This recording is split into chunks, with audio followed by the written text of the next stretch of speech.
Au nom du Père et du Fils et du Saint-Esprit, ainsi soit-il. Chers fidèles, on pourrait se demander pourquoi célébrer une messe pour le repos de l'âme de Louis XVI, presque 230 ans après sa mort. Ce roi n'est-il pas mort martyr, un naine de la foi, comme le pape Pie VI souvent l'a répété dans son célèbre discours prononcé au consistoire le 11 juin 1793. Oui, le pape met en relief comment ce roi a été condamné au dernier supplice par une conjuration impie, conjuration qui vient des calvinistes protestants, conjuration mise en œuvre par les sectes bien connues, notamment la maçonnerie. Et le pape, dans ses discours, il loue le caractère de ce prince en disant qu'il était naturellement doux et bienfaisant, que sa clémence, sa patience, son amour pour son peuple furent toujours inaltérables. Et il fait allusion aussi à ces principes chrétiens, manifestés d'une façon très nette à l'occasion de son testament. Quelque temps avant de mourir, le roi, en effet, il tient à écrire publiquement qu'il meurt dans l'union de l'Église catholique, dans la foi en l'Église apostolique et romaine. Il demande pardon à Dieu de tous ses péchés, à défaut d'un confesseur qu'on lui refuse. Il demande à Dieu de recevoir son repentir. Et il demande aussi à ceux qu'il aurait pu offenser par inadvertance, auxquels il aurait causé quelque mal, de lui pardonner. Et lui-même écrira dans le Testament, « Je pardonne de tout mon cœur à ceux qui se sont faits mes ennemis sans que je leur en ai donné aucun sujet. Et j'ai prié Dieu de leur pardonner. » C'est tout de même assez héroïque. Cela nous rappelle le pardon de Jésus sur la croix à ses bourreaux, ou celui de Saint Étienne à ceux qui le lapidaient.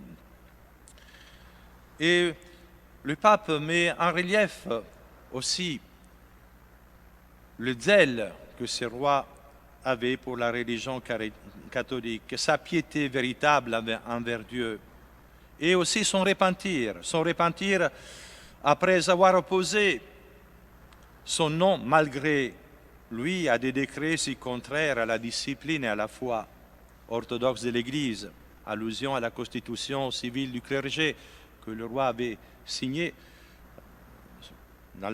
sous pression, mais il a bien regretté ces gestes et rétracté sa signature. Et le pape insiste en disant « Qui pourrait jamais douter que ces monarques n'aient été principalement immolés en haine de la foi et par un esprit de fureur contre les dogmes catholiques. Mort en haine de la foi, c'est bien la caractéristique du martyr. » Et encore, en différentes occasions, surtout à la fin de son discours, le pape dira « Nous avons la confiance que ce roi a heureusement échangé une couronne royale, toujours fragile, et des lys qui se serait flirté bientôt contre cet autre diadème impérissable que les anges ont tissé des lys immortels. » Et il dira encore qu'il paraît difficile que l'on puisse contester la gloire du martyr à ce roi.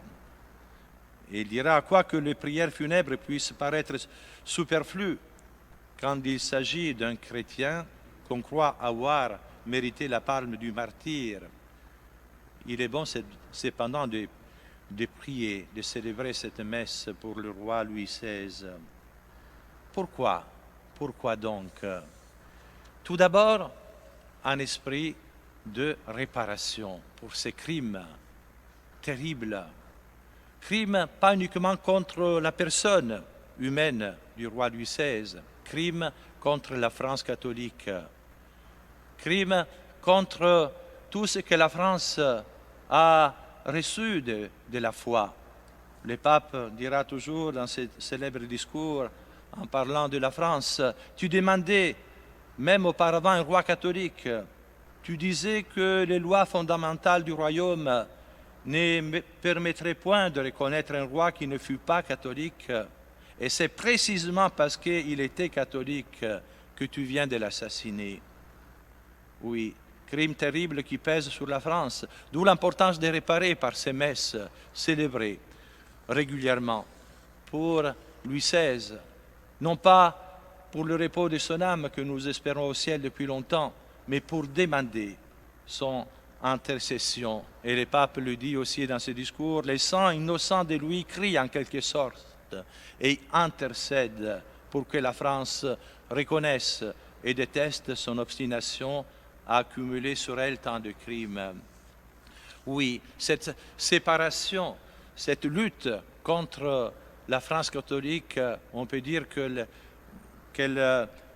a été prononcée publiquement par la Déclaration des droits de l'homme et du citoyen de 1789, où on affirme clairement que l'autorité vient du peuple et la loi n'est rien d'autre que l'expression de la volonté populaire. Et par là, on déclare que la France est laïque, donc athée. On ne reconnaît plus Dieu qui doit gouverner la France par son représentant sur terre, que le roi, du point de vue politique, comme le pape l'est du point de vue religieux. Et en décapitant Louis XVI, on veut rejeter l'autorité de Dieu. Ni Dieu ni maître sera le cri impie de la révolution. Révolution qui, poussée jusqu'au bout dans ses principes, va engendrer la terreur. Et nous célébrons cette messe donc en esprit de réparation, mais aussi pour manifester le désir de lutter, de combattre contre tous ces principes que dominent encore aujourd'hui la France et qui sont à l'origine de la terreur qui dévaste l'esprit chrétien. Terreur qui se manifeste par des lois iniques qui permettent de tuer les enfants dans les seins de leur mère, dans les hôpitaux qui sont à quelques kilomètres de chez nous.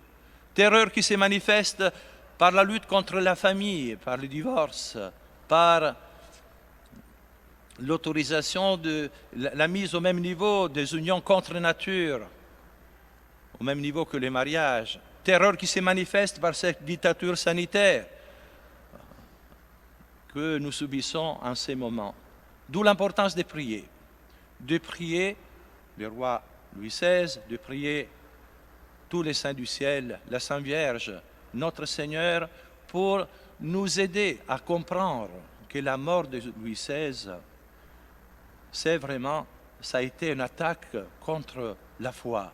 Et que cette attaque continue par ces principes qui sont embrassés par les sociétés modernes, qui nous séparent, qui veulent séparer la société de Dieu. Mais en dehors de Dieu, ce sont les ténèbres, c'est la mort. Voici pourquoi nous sommes réunis ce soir dans la prière pour demander à Dieu qu'il nous donne la grâce d'être de ces soldats militants dans ces combats pour la restauration de l'ordre chrétien, pour que Dieu puisse de nouveau régner en France, en Europe, dans le monde, comme il en a le droit, par la Vierge Marie. Ainsi soit-il. Au nom du Père et du Fils et du Saint-Esprit.